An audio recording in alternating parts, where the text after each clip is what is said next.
4, and of course the holidays are upon us, and the season of giving can sometimes turn into the season of gimmies, with the kids wanting all of those toys.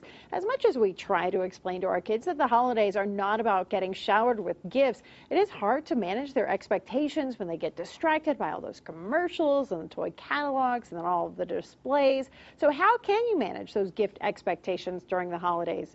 Parenting expert Jackie Insinger is here with some advice this morning. Jackie, thanks so much for being here. Thank you for having me. So of course, a lot of kids, they think, well, Santa can make anything and give me anything I want. How do we manage that? Well, that's a great question, and it comes up, excuse me, a lot this time of year. I have 2 boys of my own, and I work with families on a daily basis, coaching parents on strategies on how to bring out the best in their kids, and this is a consistent theme this time of year, so it's very universal.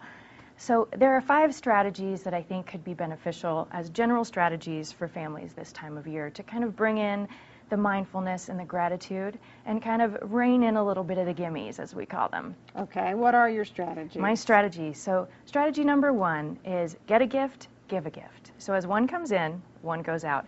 Have your kids go through their toys and be able to donate 1 gift to someone who's less fortunate than them for every gift that they receive. Or even maybe just a gift on their list. Maybe they could Absolutely. give one away as they make their list. That's a great Absolutely. idea. Okay, what's another one of your strategies?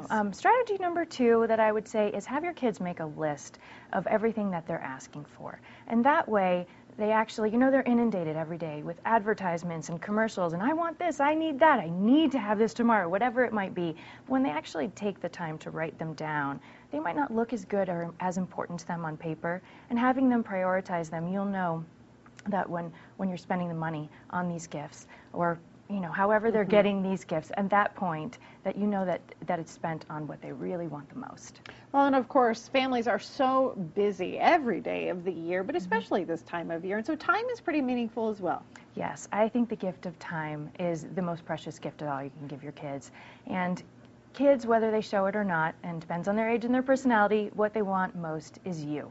And giving them the gift of time or the gift of an experience is key this time of year. So tuning into what your kids really love, whether it's a day ice skating, a sporting event, a concert, movie tickets, whatever that might look like for your family, taking the time, unplugging as best as you can, and really giving them that memory. And what about the idea of introducing charity to your kids this time of year? Yes, this is the time to think charity. There are many ways to do that. The holidays sometimes seem like a time of receiving, but teaching your kids that giving can be a gift as well, a gift to themselves to be able to give, is a really important message.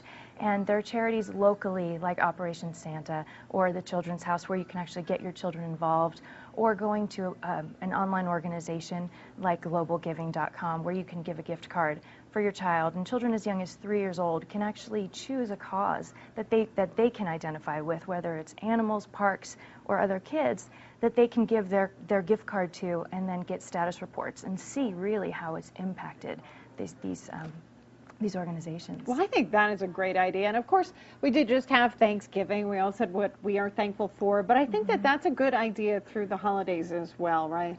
Absolutely. And different families could look at this in different ways depending on how your family works and does these types of activities. But I think it's important preemptively to sit down and go through everything that's celebrated during the holidays, everything that's special to you and your family, in addition to gifts. And I wouldn't take away from the gifts. The gifts are fun and exciting, and kids look forward to this all year long. So there's nothing wrong with that, but there's so much more to it to celebrate. And getting together and doing an exercise, whether it's writing it out, chart, graph, collage, illustrate, however that looks for your family, putting it down on paper, decorating it, hanging it up as a backdrop, just as a reminder throughout the season to be grateful for things besides the presents. I love that idea. Put it up in the kitchen. All right, thank you so much for being here this morning. Thank you for having me. We appreciate all of your ideas.